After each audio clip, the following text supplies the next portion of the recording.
উপস্থিত সবাইকে আমার সালাম, আসসালামু আলাইকুম। আমি নীলফামারী থেকে আসছি। আমার বাবার নাম শহীদ গোলাম রব্বানী। 2013 সালে আমাদের বাসায় আসাদুজ্জামান নূর ও তার সহযোগী সংগঠন সম্মিলিতভাবে হামলা চালায় এবং বাড়িঘর ভাঙচুর করে আগুন জ্বালিয়ে দেয়। এলাকায় অত্যন্ত ভয়াবহতা বিরাজ করে। এলাকা পুরুষশূন্য হয়। আমার বাবাকে মিথ্যা মামলায় ফাঁসানো হয়। এরপর 2014 সালের 18 জানুয়ারি আপনারা দেখছেন আমার বাবা কি অপরাধ ছিল। আমার বাবা বিএনপি করত, জনগণের পক্ষে কথা বলতো। এই রাজনৈতিক দল করার জন্য কি এত বড় শাস্তি? তখন আমার বয়স ছিল 6 বছর। আমি আমার বাবার সাথে কোনো স্কুল যেতে পারলাম না।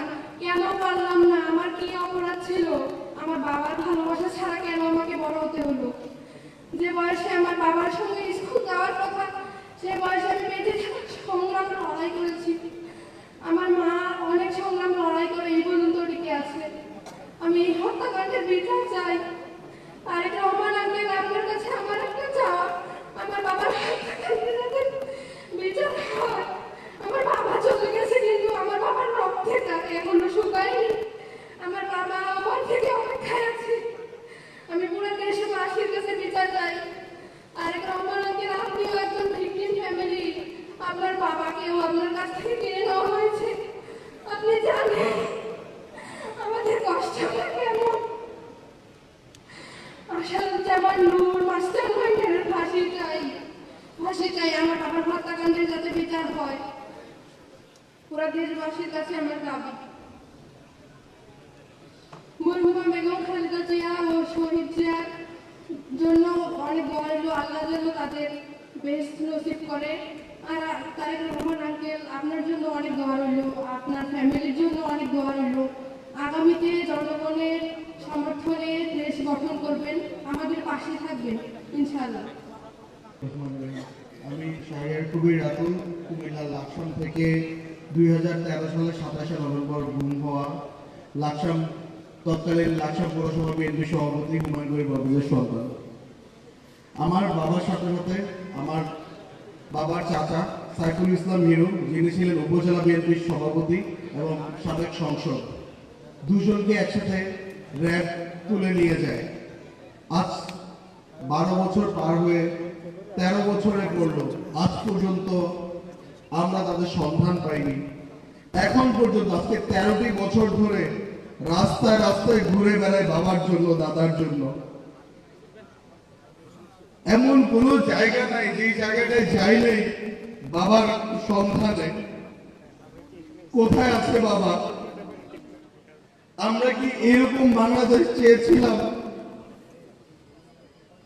আমাদের জনাব চেয়ারম্যান সাহেব জনাব তারেক রহমানের কাছে আমি অনুরোধ করব যে আমরা যদি ইনশাআল্লাহ আগামী দিনে যদি জনগণের ম্যান্ডেট নিয়ে যদি ক্ষমতায় আসতে পারি, গুম খুনের বিচারের জন্য এমন একটি আইন তৈরি করবেন, পরবর্তীতে কেউ যেন এই গুমের মতো জঘন্য কাজ করার মতো সাহস না করে। কারণ একমাত্র সেই পরিবারগুলোই জানে যে গুমের যে কতটা যন্ত্রণা, যারা গুমের শিকার হয়েছে, যাদের পরিবারের সদস্যরা গুমের শিকার হয়েছে। আমি ব্যক্তিগতভাবে চাই না যে আমার শত্রুর পরিবারের কেউ যাতে গুম হয়। যে মারা গেছে সে বেঁচে গেছে, তারা জানে যে সে মারা গেছে, তাকে কবর দিয়ে যাবে। আজকে 13টা বছর বাবা কি বেঁচে আছে না মারা গেছে এখন পর্যন্ত জানি না। বাবার কবরটা নাই, বাড়ির কবরস্থানের দিকে তাকাতে ইচ্ছা করে না, কারণ সেই কবরস্থানে আমার বাবার কবর নাই। বিএনপির প্রতি আমরা কৃতজ্ঞ যে আমাদেরকে মনে রেখেছে, আমাদেরকে স্মরণ করেছে। দেশনেত্রী বেগম খালেদা জিয়া যখন জেলে যায়, অসুস্থ ছিল, তখন আমরা যারা গুম পরিবার ছিলাম, বিশেষ করে আমি আমার অনুভূতিটাই বলি, আমাদের কাছে মনে হচ্ছিল আমরা মনে হয় গার্ডিয়ান শূন্য হয়ে গিয়েছিলাম। দীর্ঘ 4-5টি বছর আমরা অলমোস্ট গার্ডিয়ান শূন্য হয়েছিলাম। জনাব তারেক রহমান আপনি দেশে আসার পরে আমরা আশায় বুক বেঁধেছি। আপনি আবার ডেকেছেন, আমাদের দৃঢ় বিশ্বাস ছিল। আপনার প্রতি কৃতজ্ঞতা জানিয়ে আমরা আমার বক্তব্য শেষ করছি। ধন্যবাদ।